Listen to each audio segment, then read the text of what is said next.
Question, okey. Assalamualaikum. Okey, sini saya nak kongsi bukan mengajar tapi berkongsi lah. Okey, ini adalah rotan. Ini tapi yang sebenarnya ini adalah dipanggil rotan tikus. Kenapa panggil rotan tikus tu saya tak pasti, tapi yang saya tahu sebab dia punya saiz dia tu kecil. Dia ada banyak rotan belakang ni. So rotan ni kalau dalam kegunaan ikhtiar hidup banyak dia punya kegunaan dia. Antara yang biasa lah kalau kita buat ni, kalau dalam untuk api primitif ni kebanyakan ni saya ambil contoh dalam yang apa yang berdekari baja, kita boleh gunakan untuk membuat fire tong sebagai tali fire tong. Sebab apa, saiz dia yang ini tapi kita kena proses dia dululah. Kalau yang macam lembut ni tak boleh, kita kena bagi dia kering dulu, bagi dia tua dulu. Selepas tua tu kita jemur. Bila dia dah kering ni maksudnya sekarang tuan-tuan boleh tengok hijau ni masih hijau ni sebab baru lah kan. So bila dia dah tua tu dia akan jadi lebih kurang macam ni kuning dia. So dia akan lembut sikit lah. So apa yang kita buat macam ni, dia tebal lebih kurang saiz dari kelingking saya ni. So kita akan belah dua. Kekuatan rotan ni memang sangat kuat lah. So itu kita akan potong belah dua dan kita akan potong kurang lebih dalam ikut pembaris tu dua pembaris, iaitu dua kaki lah. Sebab ikut pada kesesuaian badan kita. Ni saya nak tunjukkan contoh pula. Ni rotan.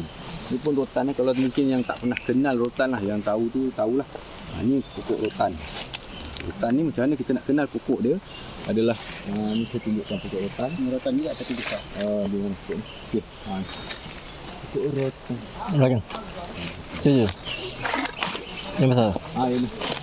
Ni pokok rotan. Pokok rotan ni di pangkal dia maksudnya daripada akar dia akan tumbuh duri. Ni duri rotan. Duri rotan ni sangat tajam dan sangat berbisa. Kalau kena tu boleh menyebabkan kecederaan luka lah. So hati-hatilah kalau nampak pokok macam ni, jangan pegang. Sebab tu kalau kita masuk hutan, kalau kita nak pegang pokok ataupun kita nak tampung benda kita, berhati-hati, tengok apa yang kita pegang. Digalakkan memakai glove, tapi kalau dah rotan punya duri ni, glove pun tembus. Ni pokok dia. Ni start dia akan berduri dan dia akan menjalar ke mana sajalah. Rotan ni bermeter, mungkin puluh meter. Kita tak tahu, tapi kita cek pangkal dia. Yang ni kegunaan rotan ni banyak. Macam ni tengok, nampak. Di sekeliling saya, di belakang saya ni memang banyak rotan. Tuan boleh tengok lah. So, kalau kenal ingat ini pokok rotan. Mudah je nak kenal dia. Kalau dah nampak ni, biasa pucuk dia di hujung dia tu akan kecil. Saya akan tunjuk, orang panggil onak duri tu kan. Ini yang biasa hikers akan tersangkut dekat muka, dekat topi. Kalau kena tu boleh mendatangkan kecederaan. Kena dah di sini. Tengok. Yang ni dah matilah. Yang ni biasa panggil cangkuk berduri ni. Dia panggil, kalau orang kata onak berduri, ni lah onak berduri dia ni. Ni lah kena ni. Dah mati. Dia di hujung. So dia akan tergantung macam ni kalau hujung. Kita tak perasan. So bila dia sangkut, kalau tersangkut kat muka ni boleh mendatangkan cederaan. Biasa dia akan sangkut kat beg, topi kan. So kalau cara nak melepaskan, kalau kena jangan force. Nampak contoh macam saya dah kena sekarang kan, di muffler saya ni. Nampak saya tarik lagi ke belakang, lagi kuat dia menarik. So cara dia adalah jangan bergerak, tarik lawan balik dia punya mata dia tu. Tarik ke depan. Sebab dia cangkuk dia macam tu, so kita lepaskan balik ke depan. Kalau kita paksa dia, kalau bag yang kalau lightweight, contoh brand Osprey tu memang akan koyak. So kalau kena, bayangkan kalau kena kat kulit kita, boleh mendatangkan kecederaan. Ni mungkin boleh tuan-tuan tak berapa jelas lah tapi dia, untuk makluman tuan-tuan sikit, saya just berkongsi dia boleh digunakan sebagai mata pancing juga. Bagaimana cara dia? Yang ni dah tua. Dia kalau yang muda sikit lagi tu, dia akan cangkuk dia lebih besar dan dia punya tu lebih fleksi. Macam ni dah tua, so senang patah. Kenapa saya cakap boleh guna dalam survival untuk memancing adalah kalau kita masuk dalam kawasan yang ada sungai yang biasanya ikan yang jarang orang masuk.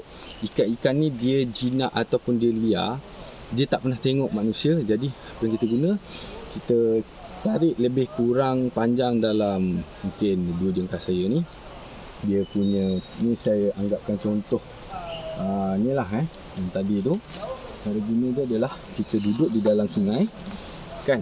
Mungkin kita boleh umpan, masa yang ni mungkin kita boleh letak umpan, kata gali, kita jumpa cacing, kita just cucuk je kat mata dia tu, macam mata kail kan. So ikan biasanya ikan tengas lah di sungai ni banyak kan, dia akan datang digigit. So cara dia, bila dia makan aja kita sentak tu maksudnya sentak tarik ke darat. Contoh saya tarik. Sebab dia takkan tersangkut macam mata kail tu, dia tak melepaskan diri tak. Ini dia akan just hook aja, hook kat mulut dia, pak, tarik ke darat. Nasib lah kan, kalau dapat lah. Tapi biasanya insyaAllah boleh cuba. Ini dalam istiadat, sekiranya kita tak ada mata pancing, boleh gunakan juga. Gunakan onak duri rotan tu, dia boleh guna. Itu salah satu lah. Ini saya berkongsi Mungkin itu sajalah kongsian saya pagi ni. Terima kasih.